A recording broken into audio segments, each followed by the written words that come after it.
Hello and welcome to EBC News. I'm Tabitha John. Do stay with us. Ethiopia's Minister of Finance Ahmed Shide held key meetings with Bayer AG CEO Bill Anderson and Africa 50 CEO Alain Ebobisse to strengthen investment and development partnerships. In talks with Bayer, discussions focused on expanding Ethiopia's pharmaceutical sector. Minister Ahmed highlighted the country's strong economic fundamentals, strategic location, and incentives such as the Kilinto Industrial Park and tax exemptions. Bayer expressed interest in supporting local medicine production and deepening collaboration. Separately, the minister met with Africa 50 to boost infrastructure investment. Emphasizing the need for innovative financing, Ahmed pointed to energy initiatives like Mission 300. Africa 50 pledged support to help deliver impactful infrastructure projects and enhance regional integration.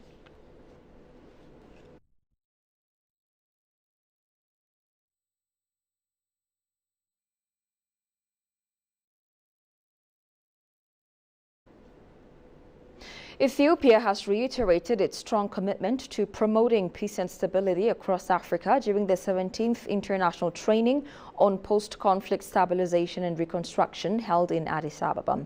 The event, organized by Romania's Ministry of Foreign Affairs in partnership with Ethiopia's Institute of Foreign Affairs (IFA), brought together participants from across the continent.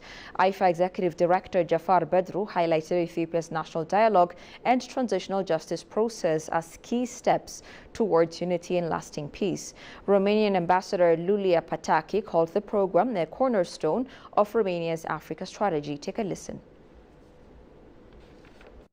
Your presence here shows our common belief that post-conflict reconstruction must be led by local actors with local agency, support through regional cooperation, and strengthened by global partnership. Together, we can build peaceful, resilient, and hopeful societies across our whole region of Africa.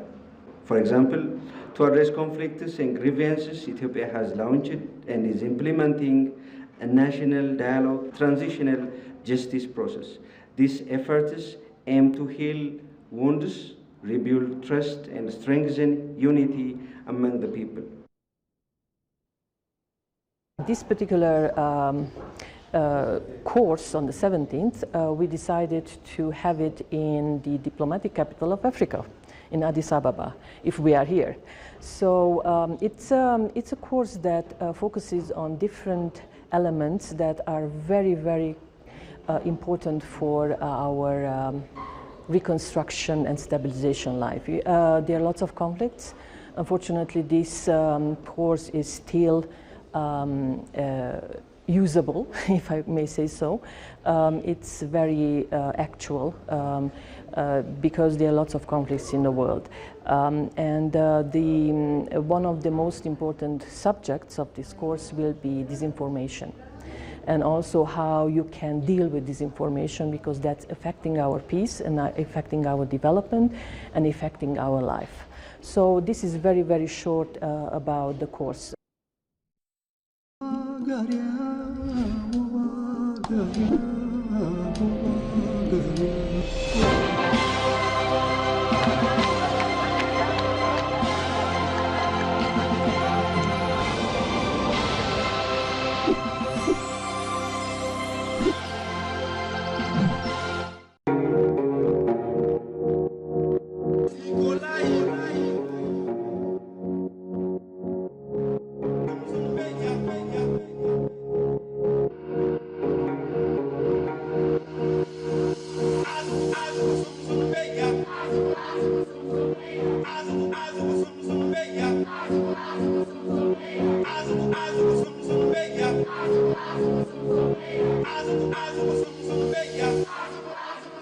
ይመቻል።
Welcome back. Ethiopia hosted the 70th annual ministerial meeting of the Desert Locust Control Organization for Eastern Africa in Bishoftu, convening ministers and delegates from all member states to enhance regional cooperation in combating desert locusts and other transboundary pests.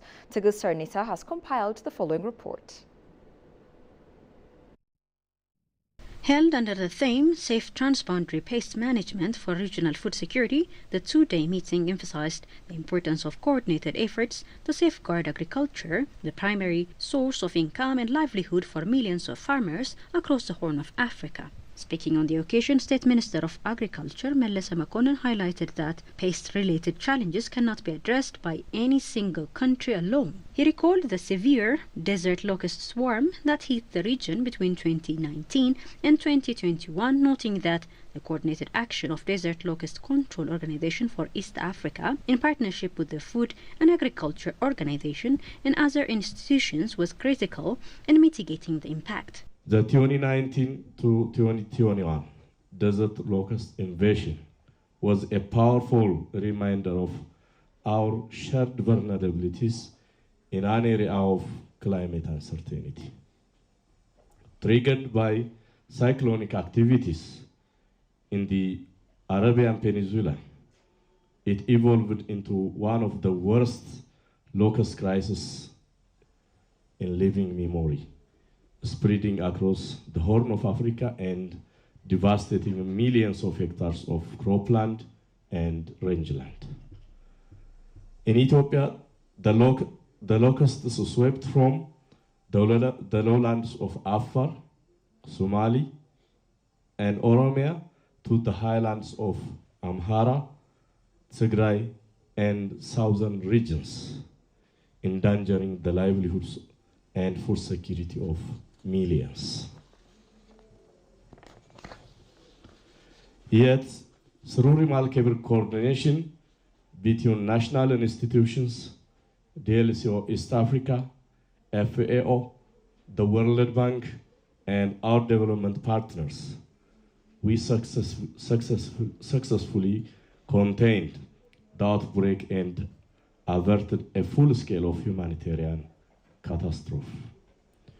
This experience has left us with a lasting lesson.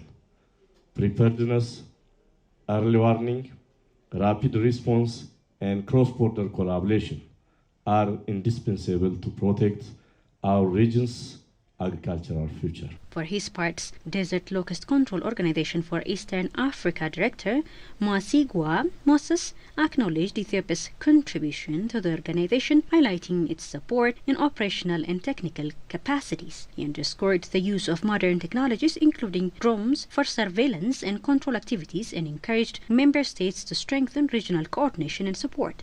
In the last financial year 2024-25, the desert locust activity remained generally low across member countries, with notable exceptions in some parts of Sudan and Eritrea. A total of 305,709 hectares were surveyed in the whole region, and control was done on 31,538 hectares. During the period under review, we also had queer bird outbreaks, and these were reported in Ethiopia, Kenya, South Sudan, Uganda, and Tanzania. And the birds posed significant threat to crops like irrigated rice, wheat, millet, sorghum, and teff for Ethiopia.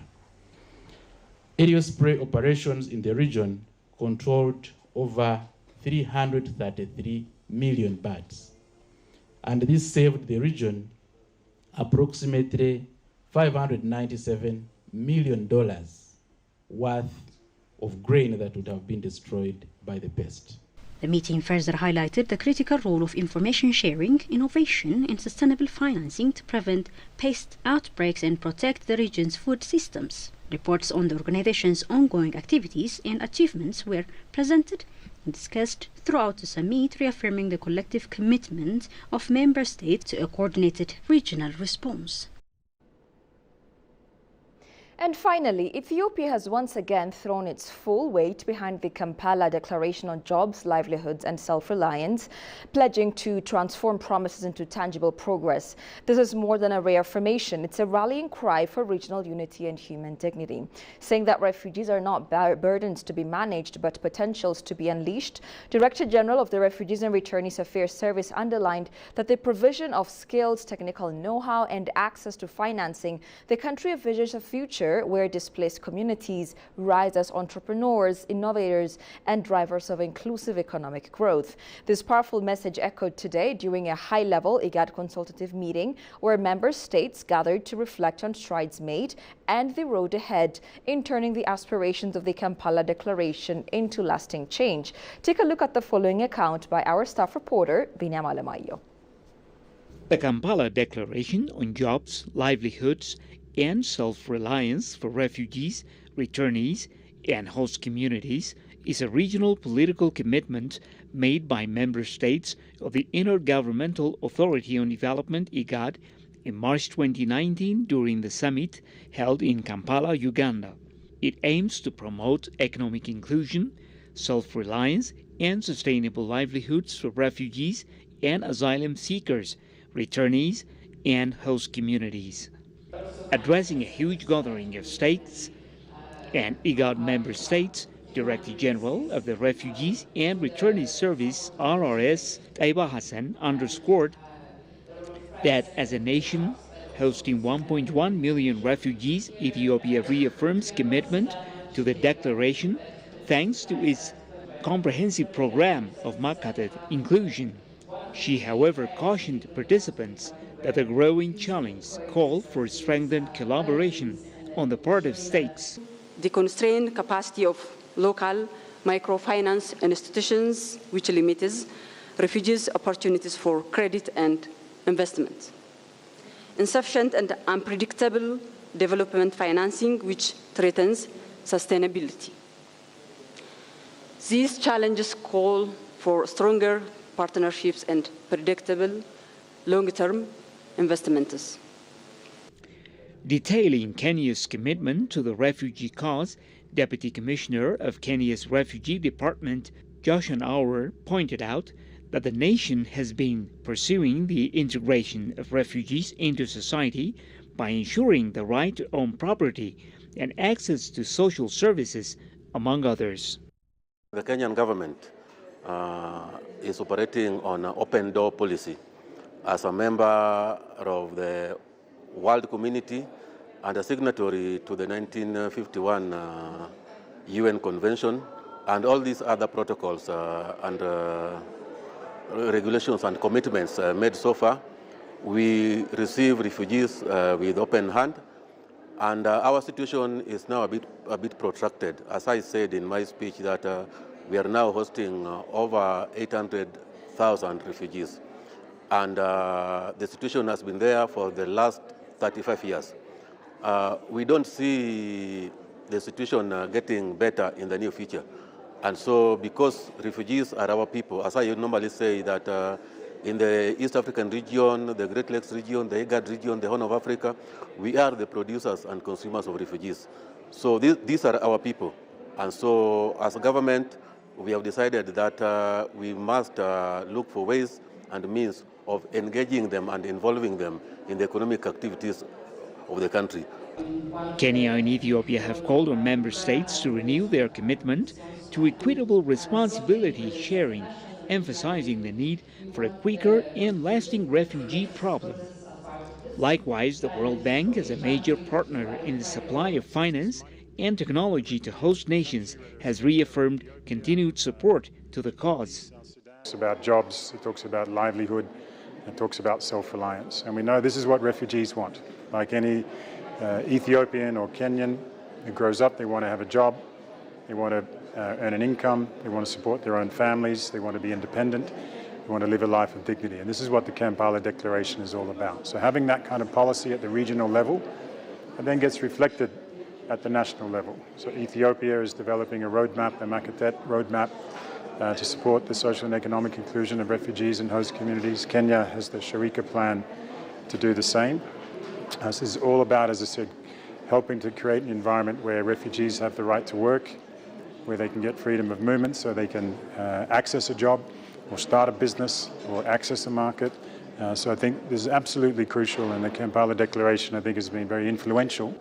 Through the World Bank-supported development response to Displacement Impacts Project, DRPIP, IGAD members have been actively engaged in refugee livelihoods, strengthening host community resilience, and transform displacement challenges into development opportunities that benefit both displaced and host populations.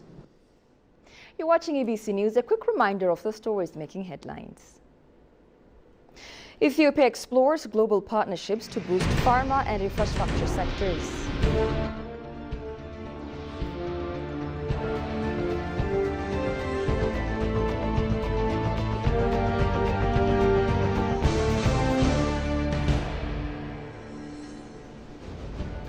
And Ethiopia hosts 70th Desert Locust Control Organization for East Africa ministerial meeting to boost regional cooperation on locust and pest control.